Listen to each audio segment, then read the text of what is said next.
Hello there, what's crack? I like it. I'm Scotty. You are, of course, not.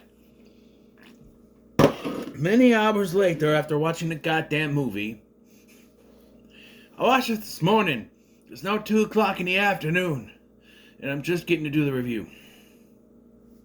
Partially because I had to rewind it like 3 or 4 times, because I kept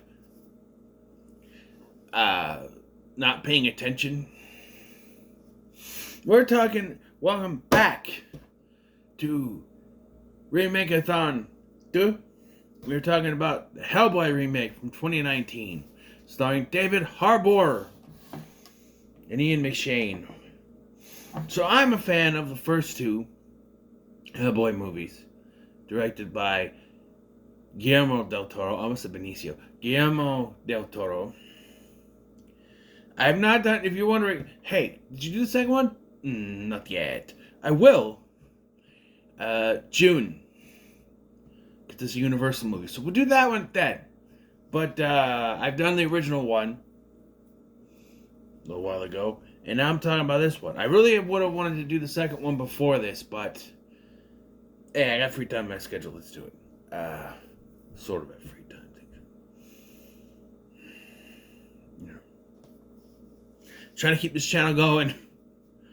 Got other stuff going on in my personal life. It's just...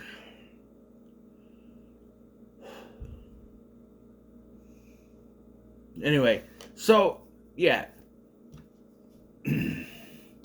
After the release of Hellboy 2: The Golden Army, everyone was expecting a third one, right? And then they're like, no, it didn't make enough money, which...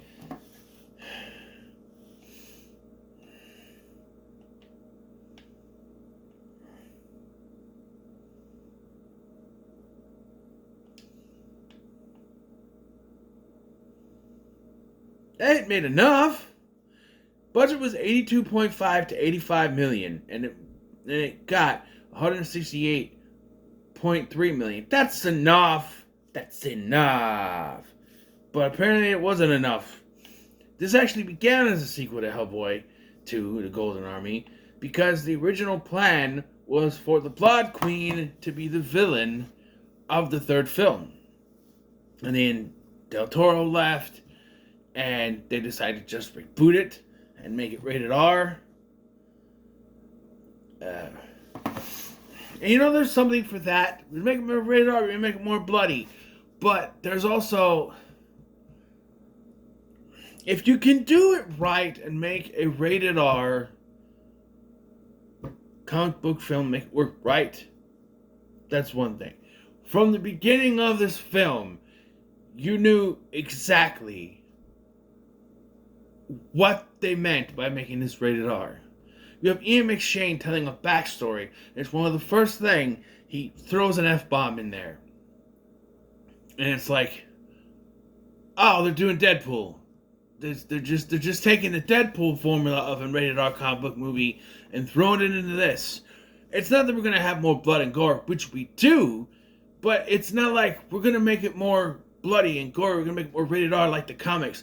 No. We're going to make it rated R like Deadpool, so we can throw out. And the first trailer for this was proof. I mean, I saw the trailer and went, no. And I know that Ron Perlman's Hellboy threw out a few one-liners here and there, but this just feels like, let's take the pattern from Hellboy, to the point that they actually hired an actor from, Deadpool. An actor from Deadpool, that being Ed Skrein, who had to leave the role because he found out the character was supposed to be Asian.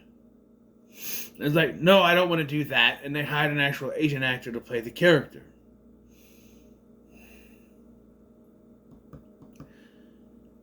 And do you see do you see that? Right? Because if they kept Ed Skrein in the role as an Asian, supposed to be an Asian character, people would have lost their shit. But it's okay to recast white characters with black people. Right?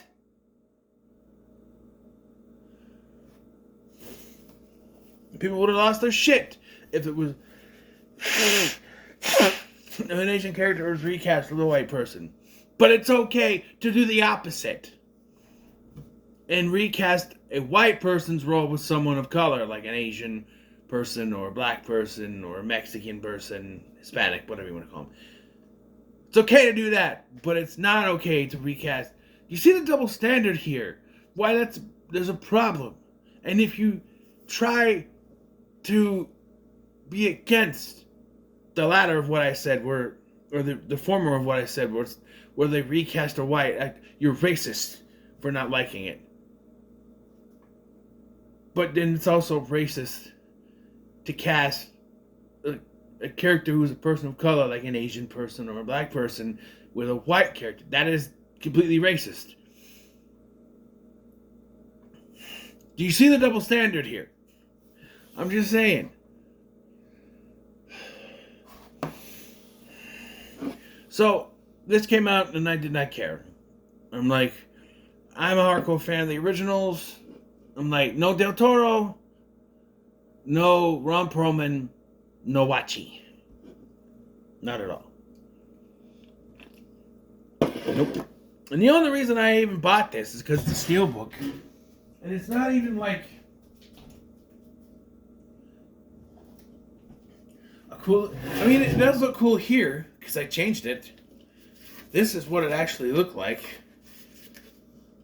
Which is okay. But then I take it out of the thing and go, why the hell is it this? The cover, man, that's so much better. Right? So this came and went. I bought the steelbook, which means at some point I would have to watch it and review it. Of course. And you know, I'm a completionist anyway, so I'd probably have to do that anyway. And I'm like, so, for one thing, the side characters he has are not the same side characters as the original. Though, I don't know, they're fine. You have a female and someone who is also part animal. It's the same kind of combination, I guess. And the one thing, you know, I saw the trailers and I forgot who else was in this until the movie started. But like this has issues that I have with some of the Marvel movies out there. We're gonna put scenes in this movie because they look cool, not because they add anything to the movie. Like, for instance, there's rumors that Avengers Doomsday, we're gonna have a battle between the X-Men and the Avengers. That's not needed. There's fights between this team and that team, and this team and that team, and I'm like, is there a plot somewhere in this, or is it just them fighting each other? Right? Like, it feels like filmmakers nowadays are focused on what a big scene could be. And there are 3 different scenes in this. 3? Maybe 2. 2 in here you could take out, and they would not be important to the plot whatsoever. The first, we'll get to it. First of all, it doesn't, for a reboot, it doesn't really do anything like you think we're going to start with Hellboy's backstory, right? No, the flashback we get at the beginning with the Ian McShane cursing is a backstory on Vivienne Nimue, the Blood Queen. About how she unleashed a plague on England until King Arthur uses the help, thwarts her with the help of one of her own witches in the coven, and he uses Excalibur to dismember her because she can't die and hides her remains across England. So already we're copying the second one because the crown was separated into pieces, and now we get the first unnecessary scene. So Hellboy is contacted to go to Tijuana, Mexico, to find his missing agent friend Esteban Ruiz, who they really heavily aimed at. Like, he went down to take down this vampires, and I'm like, and he didn't come back, so he's a vampire. It's daytime? I don't know. So he's a vampire. To their credit, he becomes this big vampire bat monster, which is pretty cool. CGI is okay in this. It's actually kind of hit and miss, but it's okay. right? And like he has this big fight with him, and he kills him, and then like there's like a big action-packed music, and immediately we slam cut to Hellboy's getting drunk because he had to kill his friend. A friend we never met before this scene, we don't know who he is, or his connection to Hellboy, but now he's like crying like it's one of his best friends he just killed. Also, if you cut this scene out, we don't go back to this scene, there's no connection anywhere else in this scene. You cut this out, takes away nothing from this movie. If you went from the backstory of the Blood Queen to him just on the way to the BPRD in Colorado,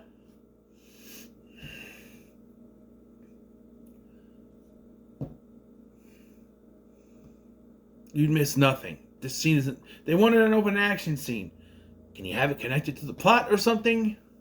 Maybe they're fighting some bad guys, and one of the things when they have a piece of the Queen, like her leg or something, make it actually mean something to the plot. Him fighting this big bat could be from the comics, but it has nothing to the plot.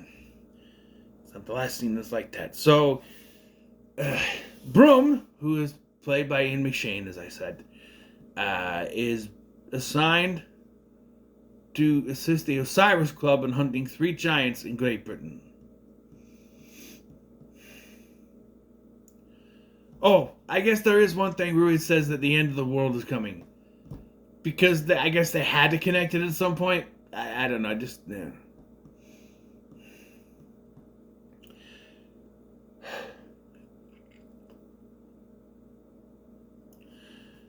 He goes to Lady Hatton, who is a seer, who tells him that Broom was supposed to kill Hellboy when he came into human world. This is where we get Hellboy's backstory, right? Part of it, anyway. We get the whole Rasputin thing and all that, and we get introduced to Lobster Johnson, who's a character from the comics. And it's probably only in this so they could do a spin-off or something. Which, if I remember correctly, there was something planned, but that didn't happen. But yeah.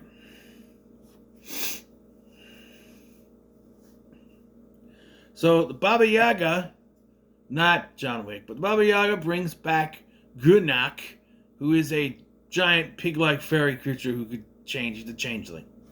Basically, but no George C. Scott here. Yeah.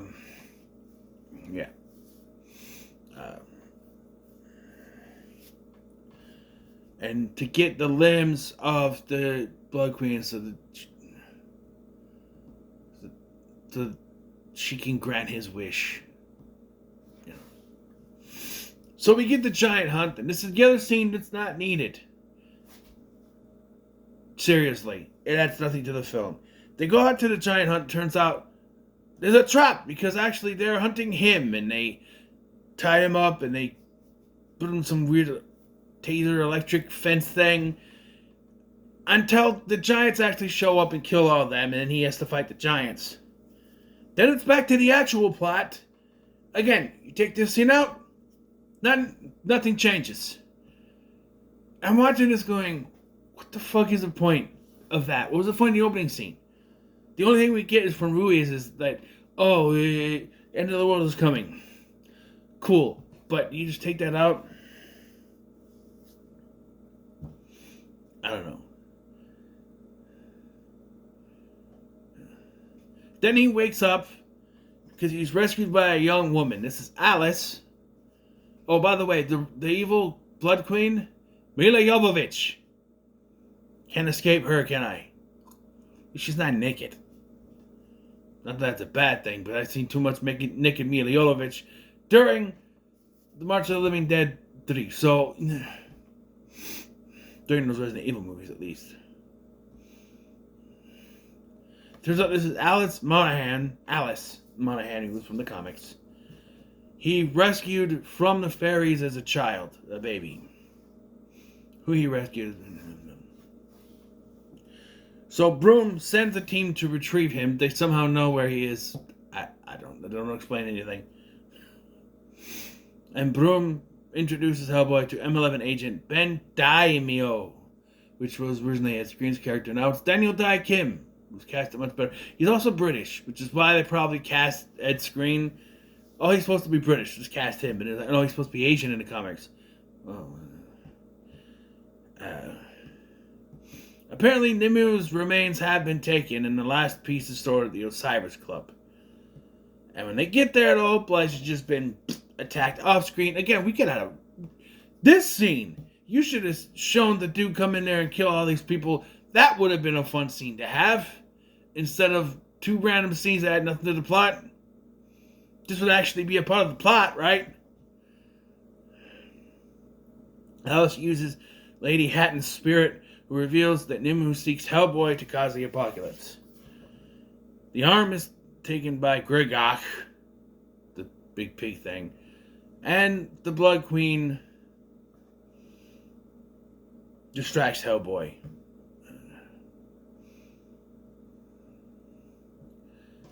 Which allows Gregok to escape.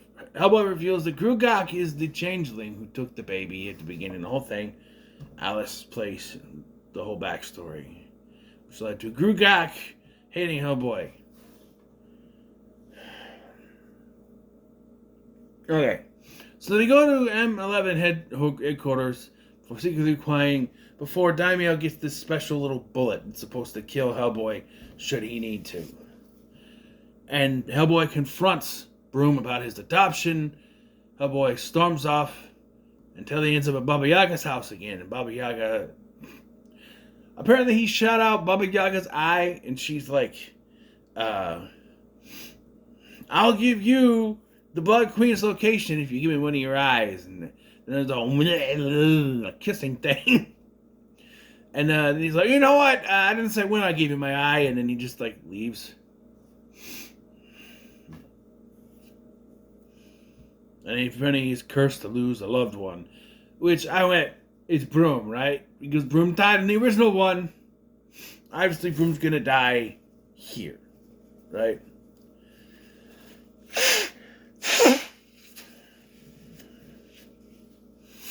And then we find out Daimyo's backstory is a sole survivor of a demonic jaguar attack. So he's a were-jaguar.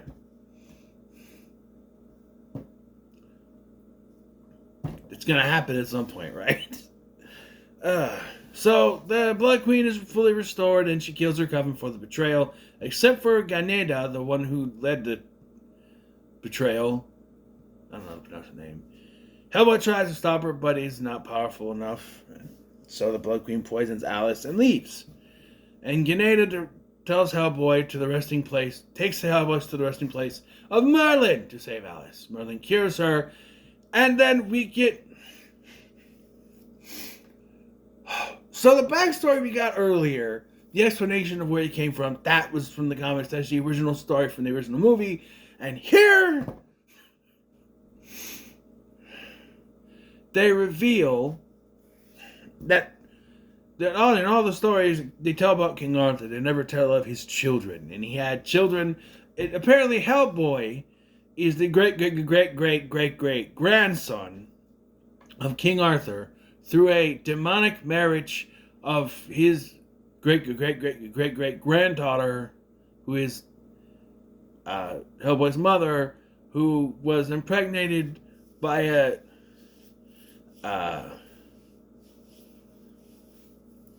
demon. And apparently Excalibur is a part of this. Because the whole thing in the beginning was she's like, no earthly weapon can kill me. And it's like, takes out Excalibur. This is not an earthly weapon. A sword is 100% an earthly weapon, but okay. Excalibur is supposed to be special, but yeah. He refuses to use Excalibur. So Merlin's like, well, okay, I guess I'll die now. That's exactly what happens. He dies after. So the Blood Queen attacks M11, takes Broom, and ended up going to St. Paul's Cathedral, which is where the sword is. Hellboy fights a superpowered Gregok, whatever, aided by the daimyo who turns into his Lord Jaguar as was foretold by his backstory. But the Blood Queen kills Grugak for some reason, and kind of lures Hellboy into Arthur's hidden tomb that has Excalibur in it. She then kills Broom to get him enraged, and so he then pulls out the sword for revenge, and a bunch of demons and things freeze out. But then Alice channels Broom's spirit to appeal to Hellboy's humanity, allowing him to just cut her head off, and she then throws it into hell as the demons are being sent back. So now she's gone, I guess. Yeah. And Hellboy and Broom say goodbye to each other, and Daimyo is like, you know what? I don't need this bullet. Throws it away. We cut to 6 months later. Oh, yeah! That kickstart my heart in a minute, man. Oh, yeah! It kickstart my heart. They're going to this, what they call the Oan Society, where they fight off a bunch of bad guys, and then they're like, they have this water tank, and they read ABS Sapien. And I went, Abe Sapien? Are you telling me we were teasing Abe Sapien and we didn't get a goddamn sequel? We're not done. We're not done. Because the mid-credit scene, Hellboy is at Broom's grave crying when he's consoled by the ghost of Lobster Johnson. Can't wait for that spinoff. It's Thomas Hayden Church, by the way, in case you're wondering who did. Yeah.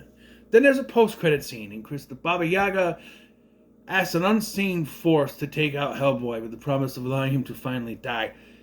I don't know who this was supposed to be. I thought maybe it was Rasputin, as there's a whole thing about how he can't die. But no, it's... Hold on.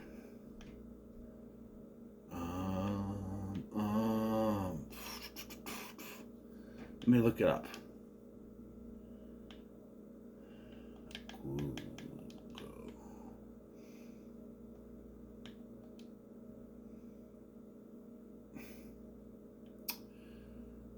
What? Just...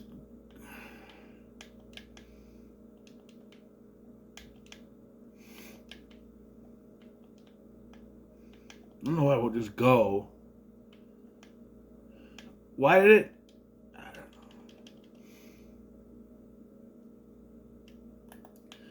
Hellboy.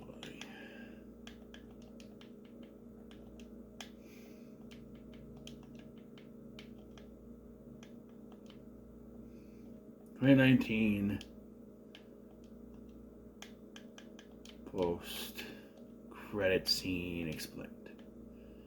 I need it. Thinking. On the character, on the comic character, Koshie the Deathless. Okay.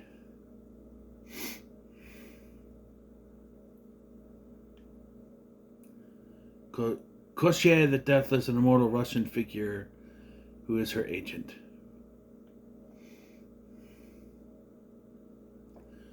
Okay. Koshie the Deathless.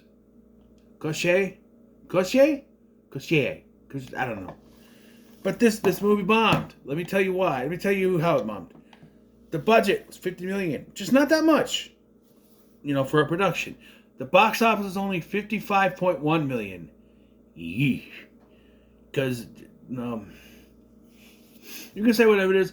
I don't think the failure of this movie was the fault of the actual film at all. Let me tell you why. Because I was one of those who dismissed this movie because of no Del Toro, no Ron Perlman. I'm like, nope. And the first trailer did nothing for anybody. And I know that there are people out there who will hate on this movie. They say it's a bad movie. I don't think it's as bad as people say it was. Because after all these years just ignoring it because I'm a fan of the first two, I will tell you this is not that bad. It's not that good either, but it's not that bad. Not as bad as people are saying it is. Oh, it's terrible. there's a point where it's like, just because a movie bombs, it doesn't make it a bad movie. There are several movies in the past few years that have bombed. They're actually good movies, like The Flash. And you go, but the CGI. Who the fuck cares about the CGI? It's a good movie. Okay, The Flash is a good movie. There's other movies that are good. I can't think of anything but The Flash right now, but that have bombed that are good movies. Right? Superman technically didn't succeed as well as I thought it would have been making a sequel, so it worked for them. Right? That movie's coming out and bombing. And then you got videos on YouTube, people going, why did this bomb? How many times are we going to do the same video over and over again? Why did this movie bomb? Simply because of the hate from the Del Toro fans who wanted a sequel to that one. And I'm one of them. I completely was like, nope, don't nothing to do with this movie because it's not continuing the story from the first two. But I will sit here and I will tell you that I was wrong. And this movie is not that bad. And to that I say, this movie is stuck firmly in the middle of the road. That's right, this movie's a middle of the road movie. It's fine. It's perfectly fine. It's not as good as the first two, but it's perfectly fine. I think that David Harbour does a pretty good job. I don't think the effects are that bad, but they're not that good either. Yeah, and the whole making it rated R, I should actually focus on making it an actual rated R movie, not just throwing a bunch of F-bombs here and there, because it's just like, they're trying to make this Deadpool. They're trying so hard to make this like Deadpool. They should have focused on its own thing. But I think it's fine. So, what are your thoughts on I almost called it Deadpool. The Hellboy remake. Make sure you like, share, and subscribe. Yes, there is another one. Hellboy the Crooked Man, which I could technically count in this, but I'm not going to. That one looks so terrible. I saw the trailer for that and I went, what is this makeup? People were saying that David Harbour didn't look very good, but yikes. On the new one, I'm like, oh Jesus. Is this an SNL sketch? This could be Mikey Day. Come on.